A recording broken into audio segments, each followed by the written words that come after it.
अस्सलाम वालेकुम। धरती न्यूज़ में भलीकार माया फौजिया आजाद। सब खां पहिरियां हेडलाइन।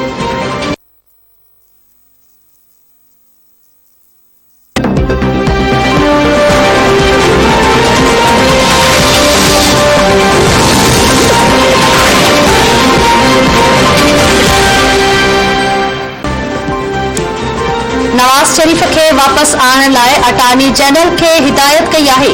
शहबाज शरीफ नवाज शरीफ के वापस आने लाए जमानत ॾिनी हुई। नवाज वापस न आयो तो शहबाज खिलाफ दरख्वास्त दाखिल कराई वेंदी। तो समाज के वफाकी वजीर फवाद चौधरी कराची में आलमगीर खान सां सिलसिले जी फोतगी ते ताज़ियत बाग मीडिया सां ॻाल्हाईंदे दावा कई है तो आलमी सतह ते महांगाई जो असर पाकिस्तान ते पियो है। पाकिस्तान में मईशत सुधरी रही है। संदसि चवण है तो फाइनेंस बिल 15 का 20 जनवरी ताईं पास थी वेंदो। पंजाब में सेहत कार्ड की सहूलियत ॾेई छॾी है। सिंध में भी सेहत कार्ड जारी करे।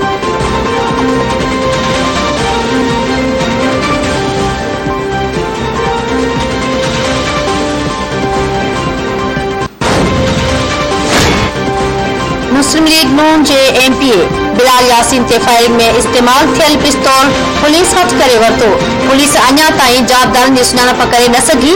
पुलिस जो चवण है तो पिस्तौल कंहिं जे नाले ते रजिस्टर्ड है। इन हवाले से जांच जारी है और पिस्तौल के फॉरेंसिक लाइ मोकिलियो वियो है।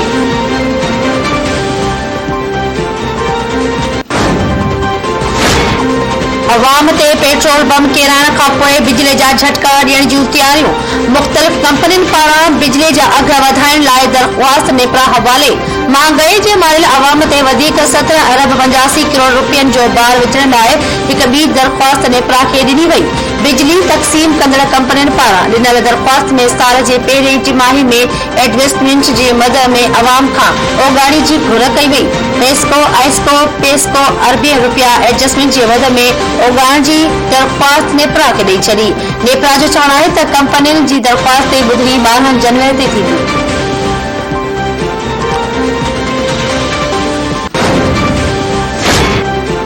पेंडोरा पेपर्स की जांच लाइ जोड़ियल जायज़ कमीशन जी जांच आखिरी मरहले में दाखिल।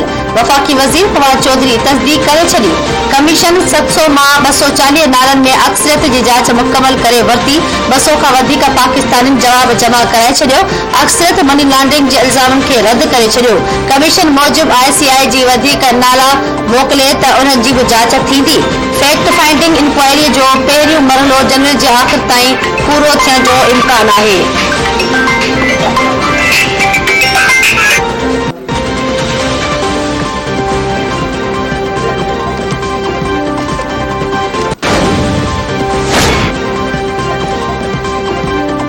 पेट्रोल महंगो थियण बाद मुल्क में महंगाई की शरह बुलंद तरीन सतह ते पहुंची वई। आम इस्तेमाल जूं शयूं महांगियूं थियण सां मुल्क में महंगाई की शरह 22 महीनन जी बुलंद तरीन सतह ते पहुंची वई। नाणे वारी वज़ारत जे तर्जुमान मुज़म्मिल असलम चयो है तो पेट्रोल की कीमतुनि में वाध आलमी मालियाती फंड की शर्त ते कई वई है। सॼे दुनिया में महंगाई जो तूफान है। अहिड़ी महंगाई 2008 में भी ॾिसण में आई।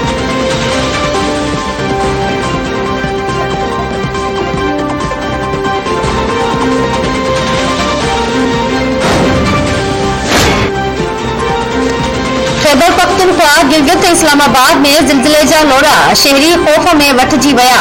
पिशावर सवात नौशहरा शबकदर महमद सवाबी मर्दान गुनेर शांगला लोयरदेर मालाकंड एबटाबाद में जिलजिले जा लोड़ा महसूस कया विया।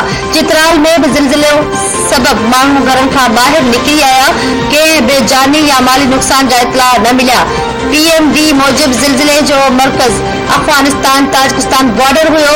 रेक्टर स्केल ते जिलजिले जो ज़ोर 5.3 रिकॉर्ड।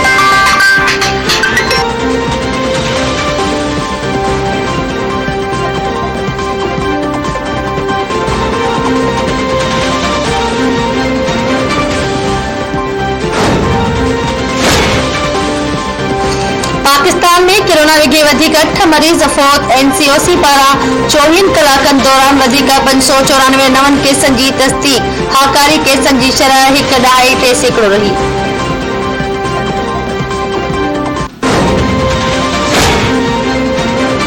मुल्क जे 3 वॾनि शहरनि में कोरोना जो नओं क़िस्म ओमिक्रॉन तेज़ी सां वधण लॻो। NCOC मूजिबि इस्लामाबाद, कराची, लाहौर में कोरोना जे ॾखण अफ्रीकी क़िस्म ओमिक्रॉन जी तेज़ीअ सां वाध थी रही आहे। हिन वक़्त ताईं इस्लामाबाद में 64, लाहौर में 50 ऐं कराची में 11 ओमिक्रॉन जे केसनि जी तस्दीक थी आहे।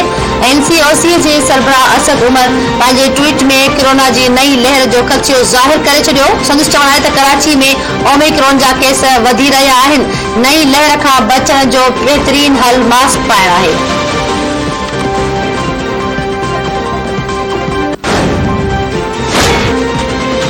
पटीदन में बाहि लॻण सबबि हिकु ॼणो सड़ी फौत। वार्ड नंबर 7 में 45 वरियनि जे अमानुल्ला अंसारी घर जे बोरची खाने में माचिस जी तीली ॿारी त बाहि भड़की उथी। अमानुल्ला जो 65% जिस्म सड़ी वियो। ज़ख़्मी अमानुल्ला कराची जे अस्पताल में ज़ख़्मनि जी सट न सहंदे दम ॾेई छॾियो।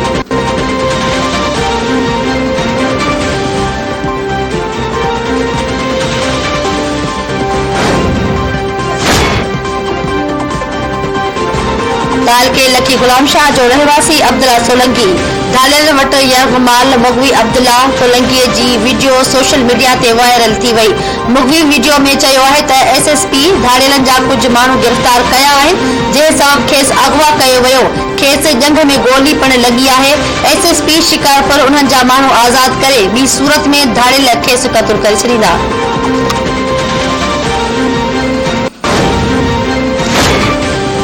साले पेट भरिसां फिर दौरान मज़ामत ते क़तलु थियल ॻोठाणे जे वारसनि जो लाश रखी धरणो।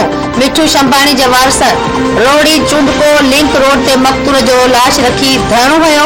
गाॾियूं बीही वयूं। कातिरनि जी गिरफ़्तारी जो मुतालिबो।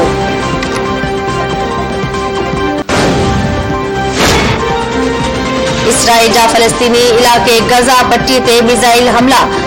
इसराइली फ़ौज दावा कई आहे त गज़ा मां इसराइल ते 2 रॉकेट हमलनि खां पोइ कार्रवाई कई वई। ख़ान यूनिस वारे इलाक़े में हमास जे अल कासिम ब्रिगेड जे ठाकनि ते हमला करे निशानो बणायो वियो आहे।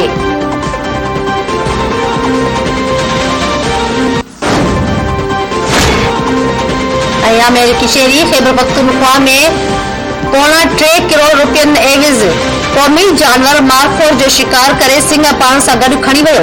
लोयल चित्राल जो तोशी मारखूर तहफ़ुज़ वारे मर्कज़ में अमेरिकी शहर ब्रायन कंसल हार्लन 9 सालनि जो मारखूर जो शिकार कयो।